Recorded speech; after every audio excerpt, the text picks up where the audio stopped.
இன்னைக்கு எனக்கு சர்ப்ரைஸ் மேல சர்ப்ரைஸு. தம்பி வரான்னு ஃபோன் பண்ணிட்டா, அவ வர்றது எனக்கும் தெரியும். ஆனா, அவங்க ஃப்ரெண்டையும் கூட்டிட்டு வந்தா பாரு, அதுவும் சர்ப்ரைஸ் தான். எங்க ஊர் பையன் இல்லையா? சர்ப்ரைஸா தான் இருக்கும், நம்ம வீட்டுக்கு வந்தப்போ.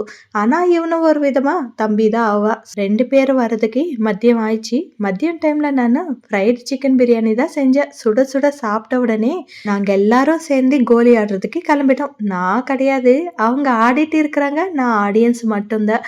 பார்க்கறதுக்கு ரொம்ப அட்டகாசமா இருக்கும். கோலி ஆடுறப்ப சண்டைலாம் போடுவாங்க பாரு, அந்த சண்டை பார்க்கறதுக்கே இன்னும் இன்ட்ரெஸ்ட்டா இருக்கும்.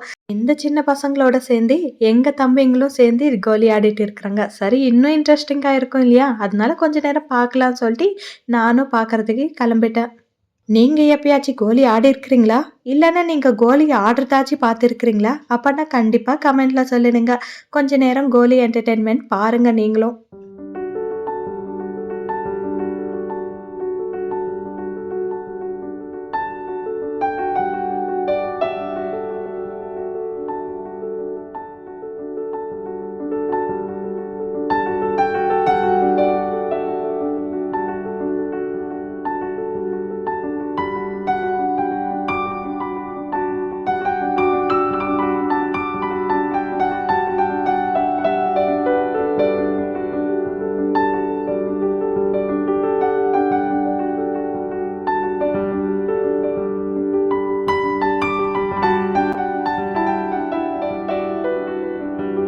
இன்ட்ரெஸ்ட்டா ஆடிட்டு இருக்கிறாங்க. சண்டை மட்டும் போடல. ஆனா கொஞ்ச நேரம் ஆடிட்டு இருக்கிறப்ப எங்க வீட்டுக்காரர் கல்யாணத்துக்கு போயிருந்தாங்க. அவங்களும் வந்துட்டாங்க. நாங்க 3 பேரு தான் ஆடியன்ஸ். அது குட்டி பொண்ணு. அதுவும் ஆட முடியாது. அவ கிட்ட கோலி கிடையாதா, அதனால அவனும் உட்காந்து பார்த்துன்னு இருக்கிறா. அதுக்கப்புறம் இன்னொரு சர்ப்ரைஸ் என்னன்னா, அம்மாங்களும் அதே நாளு தான் வந்தாங்க. அம்மாங்க கூட எனக்கு சர்ப்ரைஸ் பண்ணலான்னு சொல்லிட்டு சொல்லவே இல்ல. ஆனாலும் எனக்கு சர்ப்ரைஸ் ரிவீல் ஆயிடுச்சு. அம்மா, தம்பி வரான்னு மட்டும் தெரியும். ஆனா எங்க பெரியம்மா வராங்கன்ட்டு சுத்தமா தெரியாது. பெரியம்மாவ பார்த்ததும் ஒரே குஷி தான். பார்த்த உடனே, "பெரியம்மா எப்படி வந்த? எப்போ வந்த?" அப்படின்னு கேள்வி கேட்கிறா பைத்தியக்காரத்தனமா. வந்ததும் சந்தோஷத்துல என்ன பேசுறேன்ட்டு கூட தெரிய மாட்டேன்து. அந்த அளவுக்கு சந்தோஷமா இருந்துச்சு. ஏன்னா பெரியம்மா வராங்கன்ட்டு நான் நினைச்சு கூட பார்க்கல. பட் இவங்க எல்லாம் வரப்ப நான் வீட்ல இல்ல. வாக்கிங் போயிட்டு இருந்தேன். வந்த உடனே இவங்க எல்லாரையும் பார்த்ததும் ரொம்ப சந்தோஷமா இருந்துச்சு. அதுக்கப்புறம் வந்து வராதமா மாங்காஸ் கட் பண்ணிட்டு இருக்கிறாங்க ஊறுகாய் போடுறதுக்கு. கொஞ்ச நேரம் ரெஸ்ட் எடுத்துக்கிட்டு அதுக்கப்புறம் கட் பண்ணுங்கன்னு சொன்னாலும் கேட்க மாட்டேன்றாங்க. இல்ல கட் பண்ணி உப்பு போட்டு வச்சுட்டா நாளைக்கெல்லாம் காய வைக்கணும் அப்படின்னு சொல்லிட்டு உட்காந்து கட் பண்ணிட்டு இருக்கிறாங்க. சரி குடுங்க நானாச்சும் கட் பண்றேன்னு சொன்னாலும் என்கிட்டயும் குடுக்க மாட்டேன்றாங்க. அம்மாங்களே அப்படிதானே. நம்ம வீட்டுக்கு வந்தாலும் அவங்களே வேலை செய்வாங்க. அவங்க வீட்டுக்கு போனாலும் அவங்களே வேலை செய்வாங்க. ஏன்னா நம்ம அவங்க பொண்ணாச்சே. பொண்ணுக்கு கஷ்டம் இருக்கக்கூடாது அப்படின்ட்டு எல்லா வேலையும் இழுத்து போட்டு செய்வாங்க. அதுக்கப்புறம் என்னென்ன எடுத்துட்டு வந்தாங்கன்னு பாருங்க. அரிசி மூட்டை, மாங்காஸ் என்னென்னவோ எடுத்துட்டு வந்தாங்க. என் ரூமே ஃபுல் ஆயிடுச்சுன்னா பார்த்துக்கோங்களேன். அந்த அளவுக்கு எடுத்துட்டு வந்திருக்கிறாங்க. நம்ம அங்க போனாலும் குடுத்து அனுப்புவாங்க. அவங்க இங்க வந்தாலும் கொண்டு வருவாங்க. இதுதான் அம்மாங்கள பழக்கம். நானும் கொஞ்ச நேரம் இவங்க எப்படியோ நம்மளுக்கு வேலை குடுக்க மாட்டாங்கன்னு சொல்லிட்டு, கொஞ்ச நேரம் உட்காந்து அவங்க கூட கதை பேசிட்டு இருக்கிறேன்.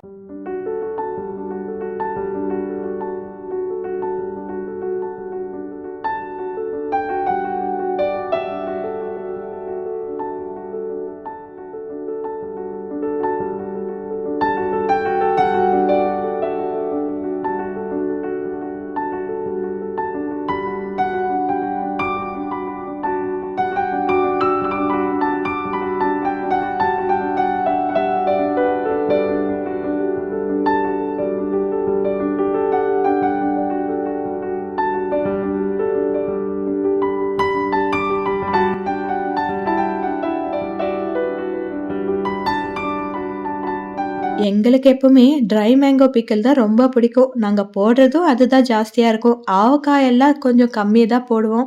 அது போடுறது கூட அவ்வளோ இஷ்டமா போட மாட்டோம். இது போட்டு சாப்பிட்றதுக்கே ரொம்ப விரும்பி சாப்பிடுவோம். ஸோ, அதனால இந்த மாரி உப்பு போட்டு ஊற வச்சுட்டாங்கன்னா, ஒரு நாள் ஃபுல்லா ஊற வச்சுட்டு, அதுக்கப்புறம் காய வச்சுப்பாங்க. அம்மாங்க அத்தன நாள் இருந்தாங்கன்னா, கன்டினியூஸா என்னென்ன பண்ணுவாங்கன்ட்டு கண்டிப்பா நான் வீடியோ போடுவேன். பட் இல்லன்னா, நான் மட்டும் தான் போடணும். பார்க்கலாம். அதுக்கப்புறம் துணியெல்லாம் மடிச்சிட்டு, சமையல் சமையல் செய்யலான்னு சொல்லிட்டு நான் இந்த ரூம்குள்ள வந்துட்டேன். "என்ன பொண்ணு போச்சு ரொம்ப நேரம் ஆச்சே வரவே இல்லன்னு" சொல்லிட்டு டவுட் வந்து அம்மா வந்து என்ன பார்த்துட்டு நானும் ஹெல்ப் பண்றேன்னு சொல்லிட்டு அப்படியே உட்காந்துட்டேங்க. "இல்ல நீ கொஞ்ச நேரம் ரெஸ்ட் எடுத்துக்கோன்னு" சொன்னாலும் கேட்க மாட்டேன்றாங்க. "துணி மடிச்சிட்டு ஒரே வாட்டி சாப்பிட்டுட்டு தூங்கிடுறா" அப்படின்னு சொல்லிட்டு இருக்கிறாங்க. நானும் துணி மடிச்சுக்கிட்டே நைட்டு டின்னரும் ரெடி பண்ணியாச்சு.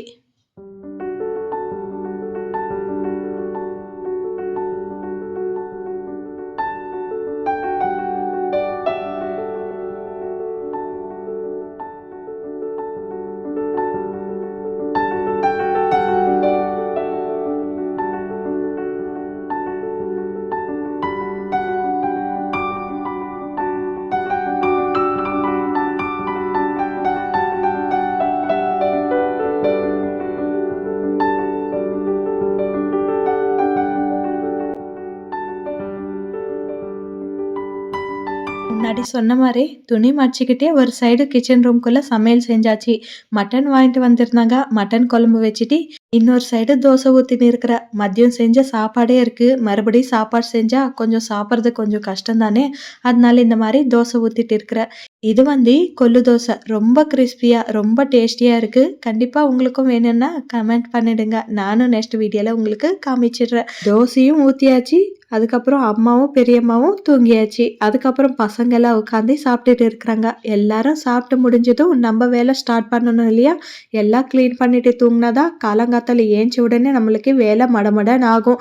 அதனால எல்லாமே கிளீன் பண்ணிட்டு இருக்கிறேன். அதுவும் இல்லாம நம்ம வீட்டுக்கு கெஸ்ட் வந்தாங்கன்னா, ஷிங்க்ல பாத்திரம் இல்லாம பாத்துக்கணும். அப்பதான் நம்மளுக்கு வேலை ஈஸியா ஆகும். இல்லன்னா அந்த பாத்திரம் மேலேயே கண் இருக்கும், மனசும் அங்கே தான் இருக்கும். எப்போதான் கிளீன் பண்ண போறோம்னு சொல்லிட்டு நான் அப்பப்பே கிளீன் பண்ணி நைட்டு டின்னர் முடிச்ச பிறகு இந்த அளவுக்கு பாத்திரம் இருந்துச்சு. எல்லாமே கிளீன் பண்ணிட்டு தூங்கிடலாம் சொல்லிட்டு எல்லாமே கிளீன் பண்ணிட்டு இருக்கிறேன்.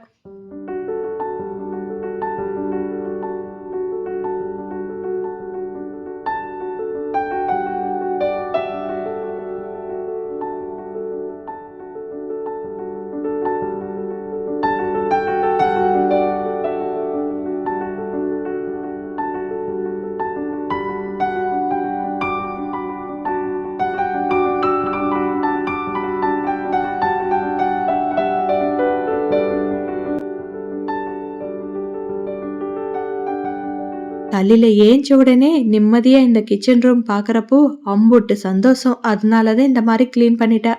அதுக்கப்புறம் வீட்ல ஜாஸ்தி மனுஷங்கள் இருந்தாலும் குப்பை ஜாஸ்தியாகும் இல்லையா? தூங்குறப்போ இந்த மாரி கிளீன் பண்ணிட்டு தூங்குனோம்னா கொஞ்சம் நல்லா இருக்கும்னு சொல்லிட்டு தூங்குறப்போ இந்த மாரி கிளீன் பண்ணிட்டு இருக்கிறேன். அதுக்கப்புறம் அந்த சைடு பக்கத்து ரூம்லவும் கிளீன் பண்ணா தானே பசங்க தூங்குறதுக்கு. அதனால பக்கத்து ரூம் கூட கிளீன் பண்றதுக்கு போயிட்டேன். அம்மா அங்க ஆல்ரெடி ஸ்லீப்பிங் மூட்ல தான் இருக்கிறாங்க. அவங்களுக்காக தான் அந்த பெட் காலி ஆயிட்டு இருக்கு. காட் மட்டும் அங்க இருக்கு. அம்மா கீழ தூங்க முடியாது. அவங்களுக்கு கொஞ்சம் பேக் பெயின் ப்ராப்ளம் இருக்கவே அவங்க கீழ தூங்க முடியாது. ஸோ அவங்களுக்காக பெட் போட்டாச்சு. ஏன்னா பெரியம்மா வந்து மேல பெட் மேல படுக்க மாட்டாங்க. அவங்களுக்கு கீழ தூங்குனா தான் தூக்கம் வரும். 2 பேரும் ஒரே இடத்துல தூங்க வைக்கணும்னு சொல்லிட்டு இந்த மாரி பிளான் வச்சுட்டோம். பேசிக்கிட்டே தூங்கலாம் இல்லையா? அக்கா, தங்கச்சி பேசிக்கிட்டே நல்லா தூங்கணும்னு சொல்லிட்டு அந்த மாரி பிளான் பண்ணிட்டோம். அதுக்கப்புறம் இந்த ரூம் கூட கிளீன் பண்ணிட்டு, அப்பாடா! வேலையெல்லாம் முடிஞ்சிச்சு. இதுக்கு மேல நம்ம ஜாலியா தூங்கணும் அப்படின்னு நெனச்சேன். பட் என்னாச்சுன்ட்டு கொஞ்ச நேரத்துல சொல்றேன் பாருங்க.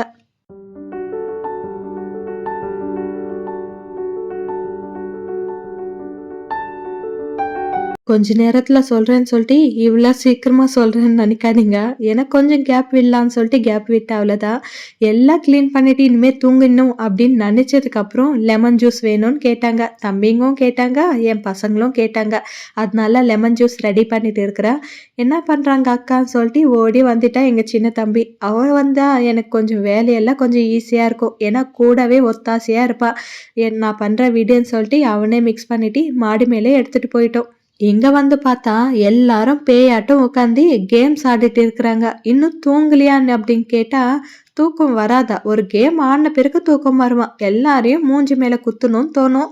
பட் குத்த முடியாது இல்லையா? நம்ம தம்பிங்களாச்சே! அதனால சைலண்ட்டா இருக்க வேண்டியதாச்சு. பசங்கெல்லாம் கூட கூட உட்காந்து நல்லா என்ஜாய் பண்ணிட்டு இருக்கிறாங்க. சரி எல்லாருமே லெமன் ஜூஸ் மேல போய் குடிக்கலாம்னு சொல்லிட்டு இந்த மாரி வந்துட்டோம். நல்லா ஜில்லுன்னு காத்தடிச்சுன்னு இருக்கு. எவ்வளோ லைட் போட்டாலும் சில பேர் மட்டும் பிரைட்டா தெரியுறாங்களே! அது எப்படின்னு பார்த்தா, ஃபோன் இருக்கு இல்லையா கையில, அதனால தான் அவங்க பிரைட்டா தெரியிறாங்க. ஃபோன் இல்லாதவங்க எல்லாம் கொஞ்சம் டல்லா தெரியிறாங்க அவ்வளோதான். அந்த 4 பேய் கூட நானும் ஒரு பேயா உட்காந்துட்டேன். கொஞ்ச நேரம் உட்காந்து கொஞ்சம் ரிலாக்ஸ் ஆயிட்டு அதுக்கப்புறம் போய் தூங்கலாம்னு சொல்லிட்டு கொஞ்ச நேரம் உட்காந்தேன். போதும் போதும் கிளம்புங்க. இதுக்கு மேல செல்லு பார்த்தீங்கன்னா, ஆல்ரெடி கண்ணாடி போட்டிருக்கிறேங்க. மறுபடியும் அதுக்கு மேல இன்னொரு கண்ணாடி போட வேண்டியதா இருக்கும். கிளம்புங்க கிளம்புங்க அப்படின்னு சொல்லிட்டு கூட்டிட்டு வந்துட்டோம். அவ்வளோதான். இந்த வீடியோ இதோட எண்ட் பண்ணிக்கலாம். காலையிலேருந்து பார்த்துட்டோம் இல்லையா? போதும் போதும். இதுக்கு மேல பார்த்தீங்கன்னா போர் அடிச்சிடும். வீடியோ புடிச்சிருந்தா ப்ளீஸ் லைக் பண்ணுங்க. சப்ஸ்கிரைப் பண்ணலன்னா சப்ஸ்கிரைப் பண்ணிடுங்க. Thank you. Bye bye.